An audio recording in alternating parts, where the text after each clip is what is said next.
Hello dear students, welcome to my academy. बच्चों क्या हाल चाल हैं। तो बच्चों बायो बूस्टर सीरीज़ में आज जो टॉपिक हम लोग डिस्कस करने वाले हैं वो है रेनिन एंजियोटेंसिन एल्डोस्टेरोन सिस्टम, जिसे हम शॉर्ट में रास भी बोलते हैं या फिर इसे रेनिन एंजियोटेंसिन एल्डोस्टेरोन एक्सिस भी बोल देते हैं बच्चों। तो बच्चों ये एक ऐसा सिस्टम है जिसका फंक्शन क्या होता है। इसका फंक्शन होता है रेगुलेशन ऑफ बीपी। ये क्या करता है, ब्लड प्रेशर को रेगुलेट करने में हेल्प करता है। Regulation of blood pressure. बच्चों जब भी हमारा ब्लड प्रेशर जो है वो फॉल करेगा या कोई पेशेंट जो है उसका ब्लड प्रेशर जो है वो फॉल करता है, तो उस टाइम पर ये एक्सिस जो है वो एक्टिवेट हो जाता है और बीपी को रेगुलेट करता है। क्या होता है ये सिस्टम और किस तरीके से वर्क करता है वो आज हम इस लेक्चर में देखने वाले हैं। बच्चों ध्यान से देखते रहिए। तो सबसे पहले इस एक्सिस में कौन कौन से ऑर्गन जो है वो पार्टिसिपेट कर रहे हैं। तो बच्चों इसके अंदर किडनी पार्टिसिपेट करता है, रेनिन का फॉर्मेशन वहाँ पर होगा। उसके अलावा यहाँ पर बच्चों लिवर जो है वो इम्पोर्टेंट रोल प्ले करता है। देन लंग और बच्चों जो हमारा नर्वस सिस्टम है, नर्वस सिस्टम, तो ये पार्टिसिपेट करते हैं किसके अंदर, ये पार्टिसिपेट करते हैं इस रेनिन एंजियोटेंसिन एल्डोस्टेरोन सिस्टम में। तो सबसे पहले बच्चों देखते हैं कि किडनी के अंदर जेजी कॉम्प्लेक्स जो होता है, जक्स्ट्रा ग्लोमेरुलर कॉम्प्लेक्स जो होता है बच्चों, वो हेल्प करता है किसके अंदर, रेनिन के फॉर्मेशन में। देखते हैं किस तरीके से स्ट्रक्चर होता है। किडनी के अंदर हम देखते हैं बच्चों एक नेफ्रॉन को। तो एक नेफ्रॉन जो है बच्चों उसका स्ट्रक्चर यदि हम देख रहे हैं तो कैसा दिखेगा हमें, वो हमें नेफ्रॉन के अंदर होता है बोमेन कैप्सूल। बोमेन कैप्सूल जो है वो कुछ इस तरीके से मैं ड्रॉ कर देता हूँ यहाँ पर। बच्चों बोमेन कैप्सूल के अंदर पार्ट जो होंगे वो कौन कौन से होंगे, बोमेन कैप्सूल, यहाँ पर ग्लोमेरुलस होगा। देन पीसीटी, पीसीटी वाला पोर्शन है, सपोज ये वाला पोर्शन जो है वो है प्रॉक्सिमल कॉन्वोलेटेड ट्यूब्यूल। देन इसके बाद में बच्चों नैरो हो जाता है और हिनले लूप, हिनले लूप का डिसेंडिंग पार्ट ऑफ हिनले लूप। और इसके बाद में बच्चों थिन असेंडिंग पार्ट, ये थिन असेंडिंग पार्ट है हिनले लूप का। देन थिक असेंडिंग पार्ट, ठीक है बच्चों।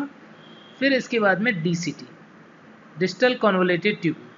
और ये डिस्टल कॉन्वोलेटेड ट्यूब्यूल जो है बच्चों ये ओपन हो जाएगा किसके अंदर, कलेक्टिंग डक्ट के अंदर। ये है कलेक्टिंग डक्ट। कौन कौन सा पार्ट, यहाँ पर आपने देखा ये वाला पार्ट जो है ये है Bowman's capsule, then PCT, then Henle's loop, thin part, thick part, this is DCT and this is collecting duct। तो ये तो किसका डायग्राम हुआ, ये तो नेफ्रॉन हुआ। क्या है ये है नेफ्रॉन। और बच्चों यहाँ पर नेफ्रॉन जो है उसके अंदर जो सप्लाई होती है, ब्लड सप्लाई जो होता है, वहाँ पर हम पर्टिकुलरली बात करें कि जो ब्लड को लेके आती है उसे हम बोलते हैं एफरेंट आर्टेरियोल और जो लेके जाते हैं उसे बोलते हैं इफरेंट आर्टेरियोल। तो यहाँ पर सपोज ये है एफरेंट आर्टेरियोल, जहाँ पर कैपिलरीज होते हैं बहुत सारे, और ये क्या बना देते हैं बच्चों यहाँ पर ग्लोमेरुलस, और फिर इफरेंट आर्टेरियोल, कुछ इस तरीके से। यानी यहाँ पर डायग्राम में आप देख पा रहे हो ये मैंने ड्रॉ किया है एफरेंट आर्टेरियल और ये है बच्चों इफरेंट आर्टेरियल।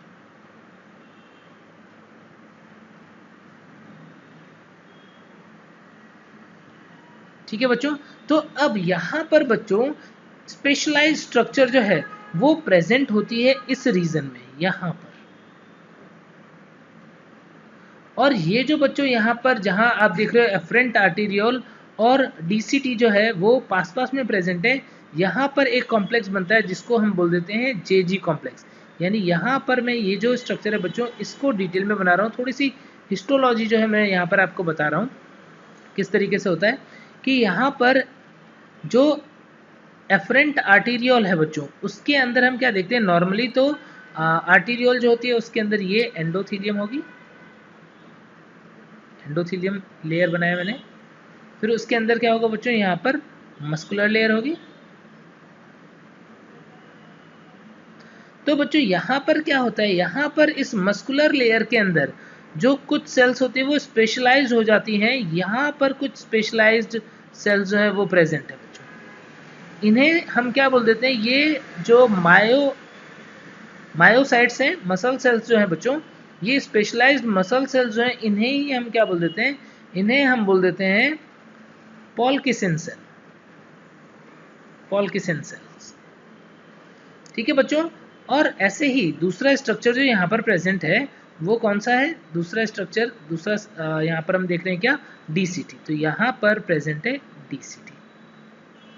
डीसीटी के अंदर क्या देख रहे हैं हम, नॉर्मली जो है वो इस तरीके से क्यूबोइडल टाइप की सेल होती है, बट कुछ सेल्स होती है वो साइज में बहुत ही बड़ी हो जाती है, कुछ इस तरीके से,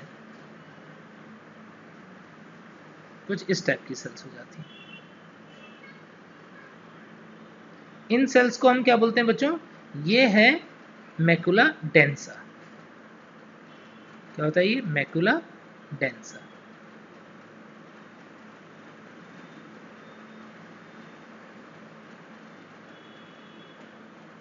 मैकुला डेंसा। इनके बीच में बच्चों एक्स्ट्रा मेसेंजियल सेल्स जो है वो भी कुछ प्रेजेंट होते हैं, यहाँ पर होते हैं कुछ स्पेशल सेल्स, लैसिस सेल्स, कुछ इस तरीके से। इंटरस्टिशियल फ्लूइड है बच्चों ये। तो इस टाइप से जो ये पूरा एक कॉम्प्लेक्स यहाँ पर बन रहा है बच्चों, इसे हम जक्स्ट्रा ग्लोमेरुलर सेल भी बोल देते हैं बच्चों। तो यहाँ पर ये जो पूरा का पूरा एक कॉम्प्लेक्स बन रहा है, इस कॉम्प्लेक्स को ही हम क्या बोल देते हैं, इस कॉम्प्लेक्स को हम बोल देते हैं जेजी एपरेटस, जक्स्ट्रा ग्लोमेरुलर एपरेटस। क्या बोल देते हैं, ये है जक्स्ट्रा ग्लोमेरुलर एपरेटस। अब बच्चों यहाँ पर होता क्या है समझो, ये जो पॉल्किसन सेल्स है बच्चों, ये स्पेशलाइज्ड सेल्स हैं। इनका फंक्शन क्या होता है, इनका फंक्शन होता है, यानी ये यहाँ पर आर्टीरियोल की वॉल में यहाँ पर जो मसल सेल्स हैं वो स्पेशलाइज्ड हो गई हैं। और ये क्या है, ये एक तरीके से रिसेप्टर्स हैं। कैसे रिसेप्टर्स हैं, बैरो रिसेप्टर्स हैं। ये क्या करते हैं, ये ब्लड प्रेशर जो है उसको डिटेक्ट करने का काम करते हैं, यानी बीपी जो है उसको डिटेक्ट करने का काम करते हैं। यानी पॉल्किसन सेल जो होगा बच्चों, ये पॉल्किसन सेल जो है वो क्या करेंगे, यदि ब्लड प्रेशर यहाँ पर रीनल परफ्यूजन कम होता है तो क्या करेगा, रेनिन का सिक्रेशन करना स्टार्ट करेगा, और यहाँ से रेनिन जो है वो ब्लड के अंदर बना करके देना स्टार्ट करेगा। तो क्या क्या चीजें हो रही है, सबसे पहले आप देख पा रहे हो बच्चों, यहाँ पर रेनिन जो है उसका सिक्रेशन जो है वो कौन कर रहा है, यहाँ पर पॉल्किसन सेल या जेजी सेल सिक्रीट्स रेनिन। और बच्चों ये रेनिन का सिक्रेशन कैसा होता है, रेनिन का सिक्रेशन होता है किसके रेस्पॉन्स में, ये सेल जो है वो बैरो रिसेप्टर का काम करे। मतलब व्हेन रीनल परफ्यूजन डिक्रीजेस, जब रीनल परफ्यूजन डिक्रीज हो रहा है, कब हो रहा है, जब बीपी कम हुआ तब क्या होगा, रीनल परफ्यूजन जो है वो डिक्रीज हुआ। तो उस केस में क्या होगा, उस केस के अंदर ये सेल जो होती हैं वो क्या करती हैं, जेजी सेल या पॉल्किसन सेल जो है बच्चों वो क्या करती हैं, secretes renin and pour in blood. तो बच्चों एक तो यहाँ पर आपने देखा क्या, जेजी सेल या पॉल्किसन सेल जो है बच्चों वो क्या कर रही है, वो रेनिन का सिक्रेशन कर रही है और उसे पोर कर रही है किसके अंदर, आर्टीरियोल के अंदर। यानी यहाँ पर यदि डायग्राम हम देख रहे थे बच्चों, तो इस डायग्राम में आपने देखा यहाँ पर क्या हो रहा है, ये सेल जो है वो रेनिन बना करके कहाँ पर, ब्लड के अंदर डालना स्टार्ट कर दिया इसने। अच्छा ये सेल जो है वो एक तो किसके रेस्पॉन्स में रेनिन सिक्रेट कर रही है, जो रीनल परफ्यूजन कम हुआ उसके रेस्पॉन्स में। और दूसरा बच्चों एक और भी यहाँ पर क्या होता है जो बीटा एड्रेनर्जिक रिसेप्टर्स होते हैं, यानी यहाँ पर बीटा 1 एड्रेनर्जिक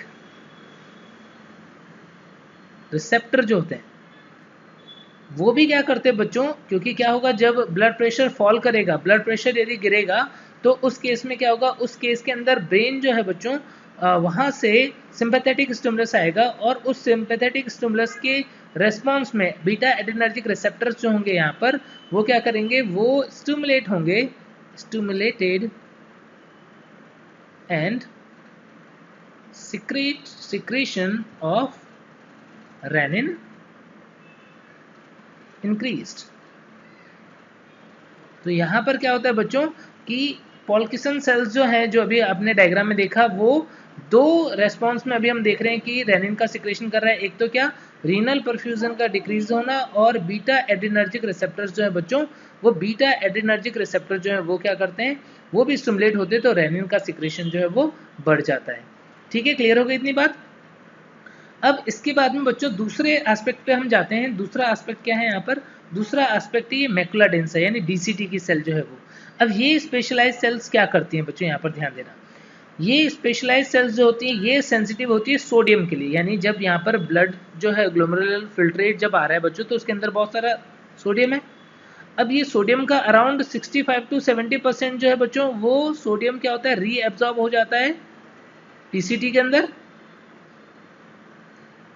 ठीक है बच्चों, रेस्ट 25% जो है वो हो जाएगा किसके अंदर, ये जो असेंडिंग पार्ट है उसके अंदर। यहाँ पर बच्चों अराउंड 25% मान लेते हैं। तो अभी भी क्या हो रहा है बच्चों, अभी भी यहाँ पर डीसीटी के अंदर अराउंड 10% सोडियम जो है Na+ जो है वो आ रहा है। अब यहाँ पर ये मैकुला डेंसा जो है बच्चों, वो क्या होता है, जो असेंडिंग पार्ट और जो बच्चों असेंडिंग पार्ट ऑफ हेनी लिप का जो थिक पार्ट है वो, और प्लस डीसीटी, इनके जंक्शन के पास में मोस्टली हम देखते हैं कि मैकुला डेंसा होती है। तो ये सेंसिटिव है किसके लिए, सोडियम आयन के लिए। तो यदि सोडियम Na+ का अमाउंट डिक्रीज होगा तो क्या होगा बच्चों, ये सेल्स जो है वो क्या है, सेंसिटिव है, और ये रिकॉग्नाइज कर लेते हैं, और ये भी क्या करते हैं, ये भी इन्फ्लुएंस करते हैं किसको, इस पॉल्किसन सेल को रेनिन सिक्रेशन के लिए। यानी कि यहाँ पर हमने दूसरा एक और भी एस्पेक्ट देखा बच्चों, क्या कि जो मैकुला डेंसा है, macula densa stimulates JG cells for renin secretion when Na+ is decreased in DCT। क्यों डिक्रीज हुआ उसका यदि मैं रीजन की बात करूं बच्चों, तो यहाँ पर जब आपने देखा कि ब्लड का फ्लो कम हो गया, रीनल परफ्यूजन कम हो गया, तो यहाँ पर क्या होगा बच्चों, रीनल परफ्यूजन कम होगा तो ज़्यादा से ज़्यादा टाइम मिलेगा यहाँ पर रीएब्जॉर्प्शन के लिए। सोडियम का रीएब्जॉर्प्शन यहाँ पर ज़्यादा से ज़्यादा हो पाएगा, और ज़्यादा से ज़्यादा होगा तो क्या होगा बच्चों, यहाँ पर डीसीटी के अंदर सोडियम का कॉन्सेंट्रेशन जो है वो कम होना स्टार्ट होगा। यदि यहाँ पर सोडियम का कॉन्सेंट्रेशन कम होना स्टार्ट हुआ तो यहाँ पर जो मैकुला डेंसा सेल है बच्चों, वो क्या करेंगी, वो जेजी कॉम्प्लेक्स सेल को, जेजी सेल को स्टिमुलेट करेगी रेनिन सिक्रेशन के लिए, और इसकी वजह से भी रेनिन का सिक्रेशन स्टार्ट हो जाएगा। तो बच्चों यहाँ पर क्या समझ में आ गई बात, यहाँ पर बात आपको समझ में आ गई कि रेनिन का सिक्रेशन कौन कर रहा है और किस किस रेस्पॉन्स में वो कर रहा है। दो टाइप के रिसेप्टर, एक तो ब्लड प्रेशर के अकॉर्डिंग और दूसरा Na+ कॉन्सेंट्रेशन के अकॉर्डिंग। इन दोनों चीज़ों से यहाँ पर ये रिसेप्टर जो है वो स्टिमुलेट हो जाते हैं। ठीक है बच्चों, अब इसके बाद में हम बात करते हैं, इसके बाद में बच्चों हम बात करते हैं कि यदि यहाँ पर रेनिन का सिक्रेशन स्टार्ट हो गया, रेनिन का अमाउंट बढ़ गया, तो वो रेनिन का क्या होगा बच्चों, वो रेनिन जो यहाँ पर बना, वो रेनिन ब्लड के थ्रू क्या होगा, रेनिन का फॉर्मेशन कहाँ पे हुआ, रेनिन का फॉर्मेशन हुआ किडनी में, कहाँ पर, ब्लड स्ट्रीम में है। ब्लड स्ट्रीम के थ्रू ये पहुंच जाएगा कहाँ पर बच्चों, ब्लड स्ट्रीम के थ्रू ये पहुंच गया लिवर के अंदर, लिवर में। अब बच्चों लिवर के अंदर जो हिपेटोसाइट्स हैं वो बहुत सारे प्रोटीन बनाते हैं, तो उनमें से ये क्या करता है बच्चों, यहाँ पर ये बनाता है एक स्पेसिफिक प्रोटीन और ब्लड में डाल देता है, उसका नाम है एंजियोटेंसिनोजन। क्या बना देगा, एंजियोटेंसिनोजन। एंजियोटेंसिनोजन जो है बच्चों, लिवर के अंदर क्या बन गया, एंजियोटेंसिनोजन, और ये ब्लड के अंदर आ गया, और ब्लड के अंदर रेनिन प्रेजेंट है, तो एंजियोटेंसिनोजन जो होता है बच्चों वो रेनिन के इन्फ्लुएंस में, रेनिन की वजह से क्या होगा, कन्वर्ट हो जाएगा एंजियोटेंसिन 1 में। यानी ये किस में कन्वर्ट हो गया, ये कन्वर्ट हो गया एंजियोटेंसिन 1 के अंदर। एंजियोटेंसिन 1 जो है बच्चों वो पहुंचता है फिर कहां पर, लंग्स के अंदर, कहां पर, लंग्स में। सपोज ये लंग्स के अंदर पहुंच गया, तो लंग्स के अंदर बच्चों यहां पर एंजियोटेंसिनोजन 1 जो है, यहाँ पर जो कैपिलरीज हैं वहाँ पर एक एंजाइम होता है, कौन सा, लंग्स के अंदर हम देखते हैं, लंग्स के अंदर यहाँ पर जो सेल्स हैं किसकी, जो कैपिलरी है एल्वियोलाई में, वहाँ पर क्या होता है, वहाँ पर होता है एंजियोटेंसिन कन्वर्टिंग एंजाइम, ACE बोल देता हूँ। एंजियोटेंसिन कन्वर्टिंग एंजाइम जो है वो क्या करता है, एंजियोटेंसिन 1 को कन्वर्ट कर देता है किसमें, एंजियोटेंसिन 2 में। और बच्चों एंजियोटेंसिन 2 जो है ये बहुत इंपॉर्टेंट है, इसके सेवरल फंक्शंस होते हैं, इफेक्ट होते हैं, जिसकी वजह से बीपी जो होता है वो इंक्रीज होता है। कैसे बच्चों, देखते हैं एंजियोटेंसिन 2 जो है उसका क्या क्या इफेक्ट है, देखते हैं बच्चों। तो यहाँ पर एंजियोटेंसिन 2 ये क्या क्या काम कर रहा है बच्चों, वो देख लेते हैं एक बार। एंजियोटेंसिन 2 जो है बच्चों वो डिफरेंट ऑर्गन्स के ऊपर इफेक्ट शो करता है। एंजियोटेंसिन 2 जो है, सबसे पहले यदि मैं बात करूं बच्चों, तो जो आर्टीरियोल होते हैं और वेन्यूल होते हैं, वेन्यूल या वेन मसल्स लिख देता हूं बच्चों, वेन, स्मूथ मसल, इसको क्या करते हैं बच्चों, इसके ऊपर अपना इफेक्ट शो करते हैं और इसके अंदर करवाते हैं कॉन्ट्रैक्शन। क्या करवाते हैं, कॉन्ट्रैक्शन। आपको पता है कि नॉर्मल कंडीशन में हमारी बॉडी के अंदर जो ब्लड है उसका मैक्सिमम पार्ट कहाँ पर होता है, वेन में होता है, कितना, अराउंड 70%। और यदि वेन की स्मूथ मसल कॉन्ट्रैक्शन होगी, कॉन्ट्रैक्ट होगी बच्चों, तो उससे क्या होगा, उससे ब्लड जो है वो कहाँ पे आएगा, मैक्सिमम अमाउंट ऑफ ब्लड जो है वो हार्ट में आना स्टार्ट हो जाएगा, यानी ब्लड फ्लो टू हार्ट क्या हो जाएगा, इंक्रीज हो जाएगा। और इसकी वजह से क्या हो जाएगा बच्चों, सिस्टोलिक प्रेशर जो है बच्चों वो क्या हो जाएगा, इंक्रीज हो जाएगा। तो इस तरीके से ये काम करता है। दूसरा बच्चों, जैसे वेन के स्मूथ मसल, बिल्कुल ऐसा ही इफेक्ट जो होता है वो आर्टीरियोल वगैरह जो होते हैं, आर्टरी और आर्टीरियोल जो है उनके स्मूथ मसल पे भी इफेक्ट होता है। अब आर्टीरियोल का स्मूथ मसल जो है वो कॉन्ट्रैक्ट होगा, इसके अंदर कॉन्ट्रैक्शन हुआ, यदि इसके अंदर कॉन्ट्रैक्शन हुआ तो क्या होगा बच्चों, अब ये ब्लड जो है उसको इजीली, आर्टीरियोल क्या कर रहा है, आर्टीरियोल कैपिलरी में जा रहा है, कैपिलरी जो है उसके थ्रू ये कहाँ पर जाएगा, बॉडी के अंदर। तो यदि आर्टीरियोल में भी कॉन्ट्रैक्शन हो गया तो बच्चों क्या होगा, ब्लड जो है वो इजीली आगे की तरफ फ्लो भी नहीं करेगा। इसका मतलब क्या हो रहा है बच्चों, इसका मतलब ये हुआ कि इसकी वजह से जब हार्ट डायस्टोल कंडीशन में होगा उस टाइम पे भी क्या होगा, प्रेशर रिलेटिवली हमको ज़्यादा मिलेगा, यानी इससे डायस्टोलिक जो बीपी है वो बढ़ जाएगा। तो इस तरीके से ये जो है हमारे स्मूथ मसल वगैरह पे वर्क करता है। स्ट्रोक वॉल्यूम जो है वो इंक्रीज हो जाएगा, हार्ट जो है वो उसके अंदर प्रेशर जो है या ब्लड प्रेशर जो है वो बढ़ जाएगा। ठीक है बच्चों, तो एक तो ये तरीका हुआ। दूसरा ये किस तरीके से काम करता है बच्चों, दूसरा ADH के थ्रू काम करता है। ये ADH यानी ये पिट्यूटरी ग्लैंड को स्टिमुलेट कर रहा है, किसके लिए, ADH सिक्रेशन को बढ़ाने के लिए। यदि ADH का सिक्रेशन बढ़ेगा तो क्या होगा बच्चों, जो वाटर का रीएब्जॉर्प्शन है, वाटर का रीएब्जॉर्प्शन कहाँ पर, distal convoluted tubule and collecting duct, उसमें क्या होगा बच्चों, वाटर रीएब्जॉर्प्शन जो है वो इंक्रीज हो जाएगा। इसकी वजह से भी क्या होगा, ब्लड वॉल्यूम जो है वो इंक्रीज होगा। यानी हम क्या कर रहे थे, हम बीपी को कंट्रोल रेगुलेट करने की कोशिश कर रहे थे। तो इस तरीके से जो मसल, स्मूथ मसल, आर्टरी और वेन की कॉन्ट्रैक्ट हो रही है, उसकी वजह से बीपी बढ़ रहा है, ADH के सिक्रेशन की वजह से ब्लड वॉल्यूम जो है वो बढ़ रहा है बच्चों। इसके अलावा यदि हम बात करें तो जो एड्रिनल ग्लैंड है, एड्रिनल ग्लैंड, उसके ऊपर इफेक्ट देखने को मिलता है। यहाँ पर जोना ग्लोमेरुलोसा जो है, जोना ग्लोमेरुलोसा, यहाँ पर ये वर्क करता है और यहाँ पर एंजियोटेंसिन एंजियोटेंसिन जो है बच्चों उसके सिक्रेशन को इंक्रीज कर देता है। बच्चों एंजियोटेंसिन का यदि सिक्रेशन बढ़ेगा तो एंजियोटेंसिन किस तरीके से काम करता है, एंजियोटेंसिन जो है वो जो डीसीटी और कलेक्टिंग डक्ट इनके अंदर कुछ प्रिंसिपल सेल्स होते हैं बच्चों, पी सेल्स भी बोल देते हैं या प्रिंसिपल सेल्स बोल देते हैं। इन पी सेल्स के ऊपर जाता है और जो लेटरल और बेसल वॉल मेम्ब्रेन होती है बच्चों वहाँ पर सोडियम पोटेशियम पंप को एक्टिव करके ज़्यादा से ज़्यादा सोडियम बाहर निकलवाएगा।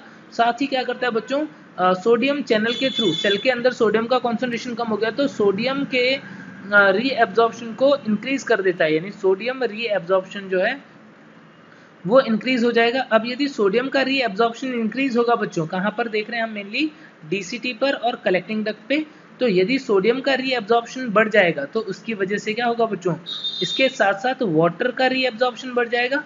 वाटर का रीएब्जॉर्प्शन बढ़ जाएगा बच्चों तो क्या होगा, ब्लड वॉल्यूम इंक्रीज हो जाएगा। ब्लड वॉल्यूम इंक्रीज होगा बच्चों तो फिर से बीपी क्या हो जाएगा, बढ़ जाएगा। तो इस तरीके से एड्रिनल के थ्रू ये बीपी को रेगुलेट करने में हेल्प करता है।